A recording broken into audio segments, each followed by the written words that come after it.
तेरे सदक़े में आका सारे जहां को दीन मिला।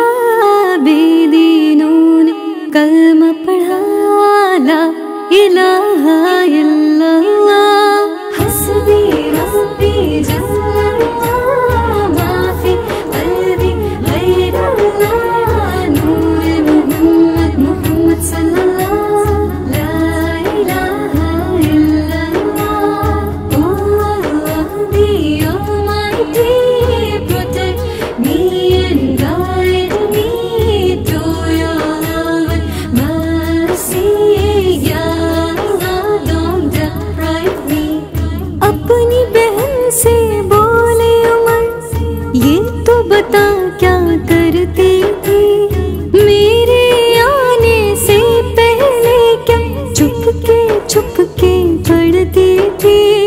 अपनी बहन से बोले उमर, ये तो बता क्या करती थी मेरे आने से पहले, क्या चुपके चुपके पढ़ती थी। बहन ने जब कुरान पढ़ा, सुन के कलाम पाके खुदा, दिल ये उमर का बोल उठा।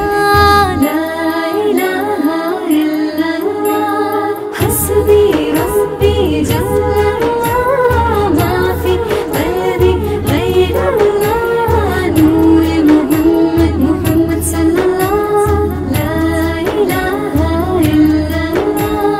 वो जो बिलाले हबशी है, सरवरदी का प्यारा है, दुनिया के हर आशिक के